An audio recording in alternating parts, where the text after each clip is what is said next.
Hey, it's Stephen Summers here from MarketplaceSuperheroes.com, and in this short video, I'm going to talk today to Ryan Margolin from Pro Hair Labs about his experience selling on Amazon and growing a global business.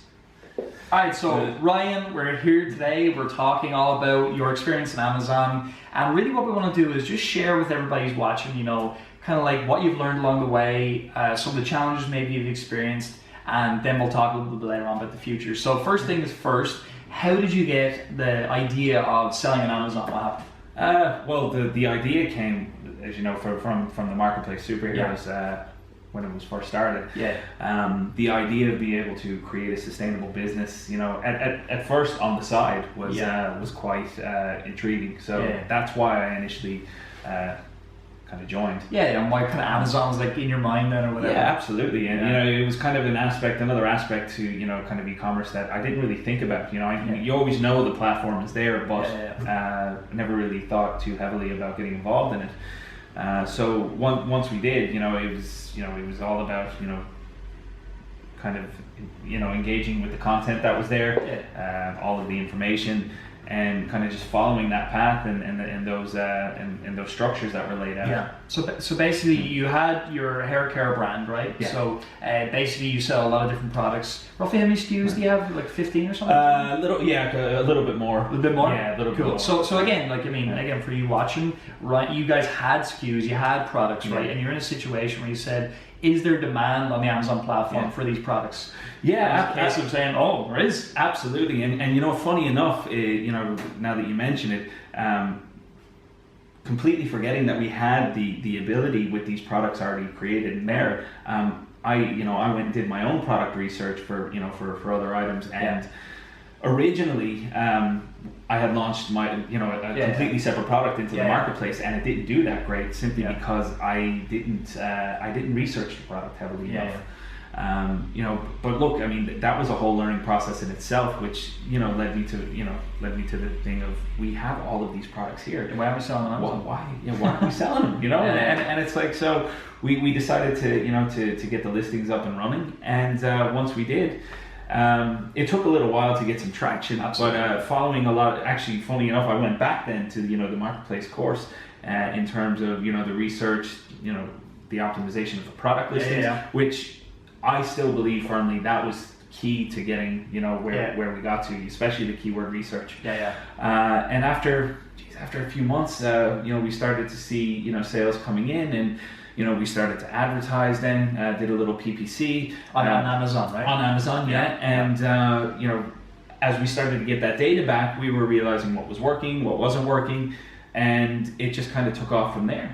So the interesting thing that I like about this story, again, is for you watching, right? Everyone talks about these hacks and tricks and this and that, but basically what you guys did was you took your products, you optimized your listings, you obviously went out and looked and saw, okay, yes, there is demand for these keywords, these types of products. You put them onto the marketplace, you listed them. As you said, it took a little bit of time at the start, not a whole lot going on, but then you slowly but surely, one day you make a few sales, then you don't make a sale for a day, but then it just starts to jump up like that. That organic growth, right? Everything starts compounding then, and you're watching this happen. Now, along the way, you do make some very small changes based upon the data you're getting back. And especially with PPC, we ran an automatic campaign for a month. You know what I mean? And we literally took all of that data in the different groups that we created. And we scaled it back. Awesome. And I think originally our advertising cost of sale was somewhere around. Now we knew going into it we were going to have to take the hit on it to get the data. To learn though. Yeah, just to learn. So I think our advertising cost of sale was about 29%, which is we were like, okay, look, we'll take that for now. As long as it's no more than 30, it's actually okay with that, But we were able to refine it down to a point now where we're running at like 5.9%. And it's extremely profitable. Simply because we're getting the buy box, and we're continually staying there. Yeah, because again, it's your own brand. You own you own the market, and all of that, which is awesome. So how long are you guys selling on Amazon now? We started selling on Amazon. Just this brand, I guess. Yeah, just this brand. January, right? Yeah. So it's been 10 months or or so, 11 months maybe, and so you started at obviously zero. Yeah. But now where you roughly, you don't have to be exact, but roughly where are you guys at now then? The last 30 days, we've done about 38,000 in sales. Right. Yeah. And while we, as you said earlier, what we have multiple markets, right? You're on multiple Amazon markets. Yeah, but that figure is only in the US. Okay, In the cool. UK, Yeah. we're currently, and again, the UK, we wanted to get things refined in the US because that was our main market. Get your supply rate and all that. About 2 months ago, we Yeah. moved into the UK. We're turning maybe 5K in sales. Good. The last 30 start. days, good Yeah, start. good start. And again, we're running the same thing. Automatic PPC campaigns, getting all the data. Yeah. Because realistically, the one thing that I learned, even from your own brand, is that there's a difference in purchasing behavior in different countries. It's just a cultural thing. Sure. But the data will give you a lot of that. And the nice thing with Europe is, of course, that you're able to use the EFN, right? So you don't have to send things. You can just see, like, okay, simple translations, what's going to work. Absolutely, Nice. absolutely. I think we did the translations for our product listings. It took us about a week, Yeah. and it's just we literally just have to sit back and let it roll. You know what I mean, it's beautiful. But this, so the thing here, I think the key points I take away, you have multiple SKUs. That does help. Yeah. Because you were even saying of all your SKUs, you maybe have 3 or 4 like your best lines. Yeah, that's right. Yeah, so Which is normal. It is. Yeah, there's about 3 or 4 products that are our best sellers. But as you're looking at it, and I think the importance then of even if it's starting with one product, the importance of building your product list is that it clearly does have an impact.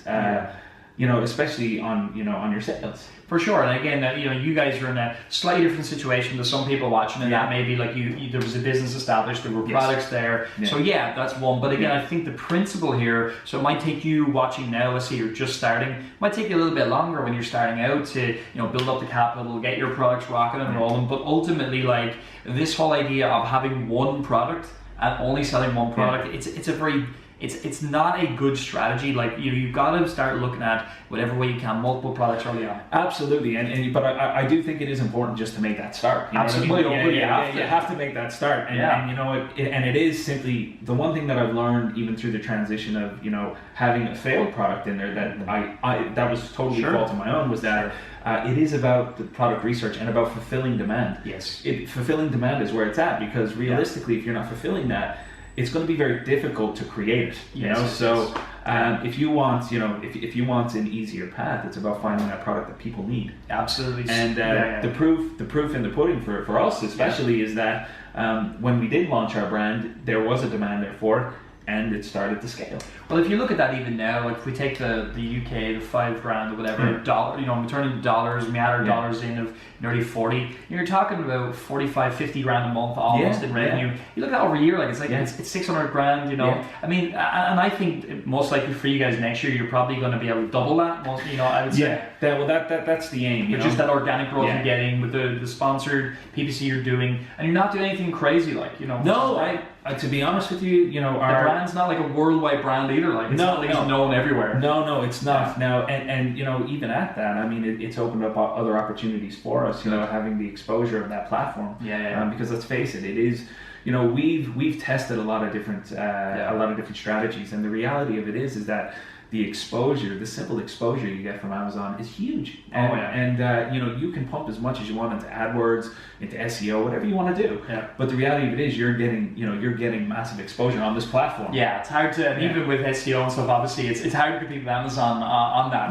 How can and even PPC, we say it all the time, the buyer intent keywords. Because Ryan's obviously very clued in on SEO like expert as well. Which is interesting. That we're talking about that. But that is the thing. It's like if you're talking about buyer intent keywords in any market, like they're going to be owned by people like Amazon. And they're going to be hard to. And again, the only way to move those guys, you need a lot of money. And you need a lot of traffic. A lot of traffic. So why try to beat them when we can join them and we can give Amazon what they want, which is more choice for their customers, right? That's exactly it. And the more time goes on, the more we learn this, and the more it opens our eyes to other strategies that we're going to be looking at in 2018 to implement because realistically we realize the opportunity that's there, and it's not going to change anytime soon. Let's face it, there's more countries been added in all the time, but obviously Australia just was added in recently and stuff like Absolutely, that. yeah. And again, people are getting obsessed with Australia, but I think you know Europe and North America right now are the big markets. But you know, it's a global thing.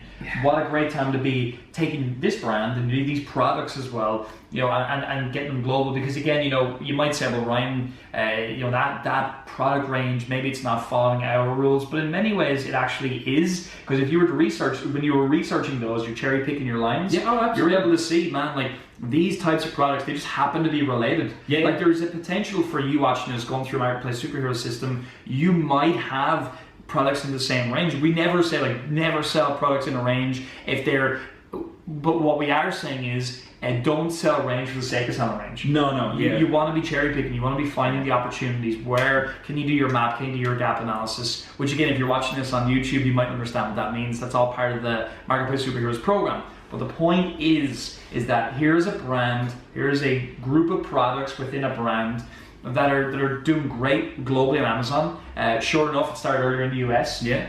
Europe's going to catch up over time. Yeah. And it's just exciting, right? Absolutely, and you know what, I think ultimately, you know, even from the Europe side of things, and what we're seeing is that, you know, not every month now, because we've only been in Europe for a couple of months, but literally every single week, we're seeing an increase. It just starts slow in the different countries. Yeah. And this is simply coming back from the data we're getting, you know, from our PPC campaigns as well. So these are simple strategies, and again, you know, people are trying to overcomplicate this, but it comes down to research, running a simple automatic PPC campaign just to see, okay, are my keywords, I'm utilizing the right keywords. Absolutely. I think that's a key, because for sure, you know, the PPC, especially if you're on an automatic campaign, you're going to get a list of so many keywords that probably aren't even relevant. But you know, at some point, your listing is coming up in the results for these keywords, and you can get an idea then of what's working and what's not. Absolutely, because that's the thing. I mean, if you don't have at the front or back end of your listing these keywords that people are actually searching for, how can you ever expect to be found? You just absolutely and impossible. And once you take some of that data and you change your organic listings, your main listings, and implement those, when you start getting conversions and more traffic and you know everything, and there's more traction, you'll start to just list organically for those things as well. So it's been a great learning experience for us, and you know it's even just opened our eyes to the other opportunities out there. Awesome. So then we'll finish up on like, what's your advice to people watching this video now, thinking about getting started with Amazon? What's the advice? My advice would just be keep it simple. You know, we tend to overcomplicate things and think we have to. Yeah, we think we have to do X, Y, or Z. And but the reality of it is, you know, you just have to do X, and just keep it simple. You know, do your product research, do your keyword research, optimize your listings correctly, and you know, take action. Yeah, take action. Absolutely. Get it going. You know, because I mean, really, you know, we spend roughly, maybe an hour a day at this point now, because everything is fully optimized. It takes longer when you need to expand, obviously, in other areas, but the management of the campains and the listings and everything is really simple. Just don't overcomplicate things. That's probably one of the most important pieces. You just need products at the end of the day. You know? And you always need more products. And be patient as well, because you know what? When you launch a product, you're waiting for that first sale, and it's like, you know, when you get that first sale, you're waiting for the second one. It's like these things, they'll happen. You know? And it took a couple of months for your US even side to take off. It actually took about 3 months to really, you know, we were getting sporadic sales. Absolutely. Like one of this, one of that, 2 of these. But over the space of 3 months, when everything started to kind of compound and started to scale, you start to see it turning. That's literally what we tell people all the time. You got to just give it a little time. That's it. Exactly. All right, cool. Well, look, Ryan, thanks so much for coming in today. I really appreciate it. Thanks for having me. It's awesome. No, and again, this is what it's all about. You know, the more stories we can share, it's great. Ryan's actually local to me, so we can actually sit down and have a conversation. We don't get to chat very much, so it's good when we do. But look, to you watching right now, I hope you enjoyed this. Also, just a quick one for you to get a free gift. We always give you a free gift. Just go down to the description underneath this video. We're going to give you a downloadable gift that's going to basically help you get started with Amazon, learn to do things the right way, learn how to do what Ryan learned, and take your business forward. And subscribe to the channel as always. Give us a like, give us a comment, and we will see you as always in the next video.